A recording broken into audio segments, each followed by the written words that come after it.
Entrée mitigée pour la Belgique dans sa Coupe du Monde, un match nul 1-1 face à l'Égypte, mais alors de mon côté j'ai envie de retenir le match de Lukaku, ou plutôt son entrée. Lukaku, c'est un joueur qui est annoncé perdu pour le football, il a eu des embrouilles avec son club, tout le monde dit qu'il a 40 kilos de trop, mais au bout d'un moment Lukaku c'est un mec, tu le fais rentrer, il est pas là pour faire de l'art, il est pas là pour enfiler des perles, il a été immédiatement efficace, parce que oui, le but belge vient d'un contre son camp, mais c'est Romelu Lukaku qu'on est l'artisan numéro 1. Voici les compos qui étaient alignés.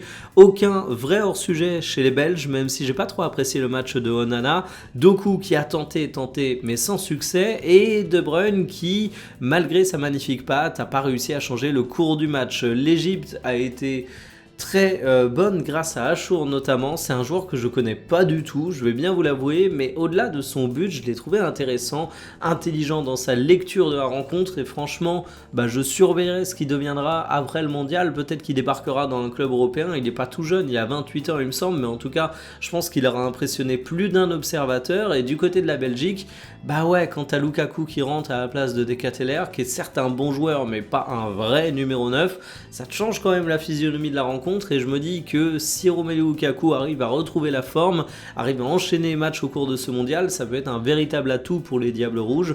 Des Diables Rouges entraînés par Rudy Garcia, on le rappelle, une équipe qui a du potentiel, une équipe que j'ai toujours appréciée à titre perso, mais je pense pas que mon affect biaise ma lecture sur leur performance potentielle.